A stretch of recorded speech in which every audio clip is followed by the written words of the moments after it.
ಖ್ಯಾತ ಸೂಫಿ ಸಂತ ಸರ್ವಧರ್ಮ ಸಮನ್ವಯಕಾರ ಪದ್ಮಶ್ರೀ ಪುರಸ್ಕೃತ ಇಬ್ರಾಹಿಂ ಎನ್ ಸುತಾರ ಅವರು ಮುಂಜಾನೆ ಇಹಲೋಕವನ್ನು ತ್ಯಜಿಸಿದ್ದಾರೆ. ಮಹಾಲಿಂಗಪುರದ ಇಬ್ರಾಹಿಂ ಸುತಾರ ವೈದಿಕ ವಚನ ಹಾಗೂ ಸೂಫಿ ಪರಂಪರೆ ಆಶಯಗಳ ಹದ ಪಾಕವನ್ನು ಭಜನೆ, ಪ್ರವಚನ, ಸಂವಾದಗಳ ಮೂಲಕ ಉಣಬಡಿಸಿದ ಮಹಾನುಭಾವ. ಇಬ್ರಾಹಿಂ ಸುತಾರ 1940 ಮೇ 10 ಜನಿಸಿದರು. ತಂದೆ ಮಹಾಲಿಂಗಪುರದಲ್ಲಿ ಬಡಗಿ ವೃತ್ತಿ ಮಾಡುತ್ತಿದ್ದ ನಬಿ ಸಾಹೇಬ್, ತಾಯಿ ಅಮೀನಾಬಿ. ಮನೆಯಲ್ಲಿನ ಬಡತನ 3ನೇ ತರಗತಿಗೆ ಅವರ ಶಿಕ್ಷಣವನ್ನು ನಿಲ್ಲಿಸಿತು. ಊರಿನ ಬಹುಸಂಖ್ಯಾತರ ಉದ್ಯೋಗ ನೇಕಾರಿಕೆಯನ್ನೇ ಸುತಾರ ಕಲಿತರು. ಬದುಕಿಗೆ ಅದೇ ದಾರಿಯಾಯಿತು. ಇಬ್ರಾಹಿಂ ಸುತಾರ ಬಾಲ್ಯದಲ್ಲಿ ಮಸೀದಿಗೆ ಹೋಗಿ ಅಲ್ಲಿ ಧರ್ಮಗುರುಗಳ ಮಾರ್ಗದರ್ಶನದಲ್ಲಿ ನಮಾಜು, ಪ್ರಾರ್ಥನೆ ಕಲಿತು ಕುರಾನ್ ಅಧ್ಯಯನ ಮಾಡಿದರು. ಆ ವೇಳೆ ಬೇರೆ ಧರ್ಮಗಳ ಸಾರ ಅರಿಯುವ ಆಶಯ ಅವರಲ್ಲಿ ಮೊಳಕೆಯೊಡೆಯಿತು. ಅದಕ್ಕೆ ಊರಿನ ಸಾಧು ಗುಡಿಯಲ್ಲಿದ್ದ ಭಜನಾ ಸಂಘ ಒತ್ತಾಸೆ ನೀಡಿತು. ಅಲ್ಲಿ ಧಾರ್ಮಿಕರ ಸಾಂಗತ್ಯದಲ್ಲಿ ತತ್ವಪದ ವಚನಗಳನ್ನು ಕಲಿತರು.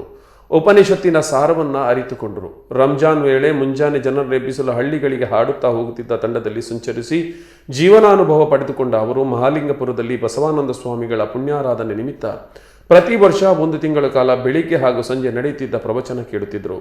ಅಲ್ಲಿನ ಧಾರ್ಮಿಕ ಚಿಂತನೆಗಳು ನನ್ನಲ್ಲಿನ ತಿಳುವಳಿಕೆಗೆ ವಿಸ್ತರಿಸಲು ನೆರವಾಯಿತು ಎಂದು ಸುತಾರ ಸ್ಮರಿಸಿಕೊಳ್ಳುತ್ತಿದ್ದರು.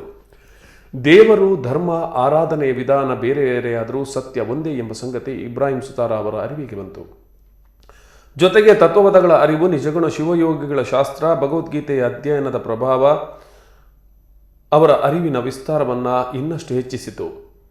1970ರಲ್ಲಿ ಸಾಧನಗುಡಿಯಲ್ಲಿಯೇ ಸಮಾನ ಮನಸ್ಕ ಗೆಳೆಯರು ಸೇರಿ ಭಾವೈಕ್ಯದ ಜನಪದ ಸಂಗೀತ ಮೇಳ ಆರಂಭಿಸಿದರು. ಅದರ ಮೂಲಕ ಭಜನೆ, ತತ್ವಪದಗಳ ಹಾಡುತ್ತಾ ಜನಸಾಮಾನ್ಯರಿಗೆ ಧರ್ಮದ ಸಾರ ಮನವರಿಕೆ ಮಾಡತೊಡಗಿದರು.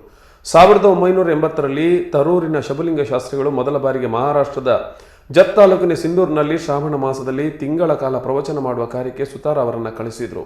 ಮಹಾರಾಷ್ಟ್ರದಲ್ಲಿನ ಕನ್ನಡ ನೆಲದಲ್ಲಿ ಭಾವೈಕ್ಯತೆ ಹರಡುವ ಚೈತ್ರ ಯಾತ್ರೆ ಸುತಾರ ಆರಂಭಿಸಿದರು. ಅಲ್ಲಿಂದ ಪ್ರತಿ ವರ್ಷ ನಾಡಿನ ಉದ್ದಗಲಕ್ಕೂ ಪ್ರವಚನ, ಸಂವಾದ ಕಾರ್ಯಕ್ರಮಗಳನ್ನು ನಡೆಸಿಕೊಂಡು ಬಂದಿದ್ದರು. ಇಬ್ರಾಹಿಂ ಸುತಾರ ಅವರಿಗೆ 2018ರಲ್ಲಿ ಕೇಂದ್ರ ಸರ್ಕಾರ ಪದ್ಮಶ್ರೀ ಪುರಸ್ಕಾರ ನೀಡಿ ಗೌರವಿಸಿತ್ತು. 1995ರಲ್ಲಿ ಅವರಿಗೆ ಕರ್ನಾಟಕ ರಾಜ್ಯೋತ್ಸವ ಪ್ರಶಸ್ತಿಗಳು ಸಂದಿತ್ತು. ಅಗಲಿದ ಮಹಾನ್ ಚೇತನಕ್ಕೆ ಸ್ಪಂದನ ವಾಹಿನಿಯ ವಿಶೇಷ ನಮನಗಳು.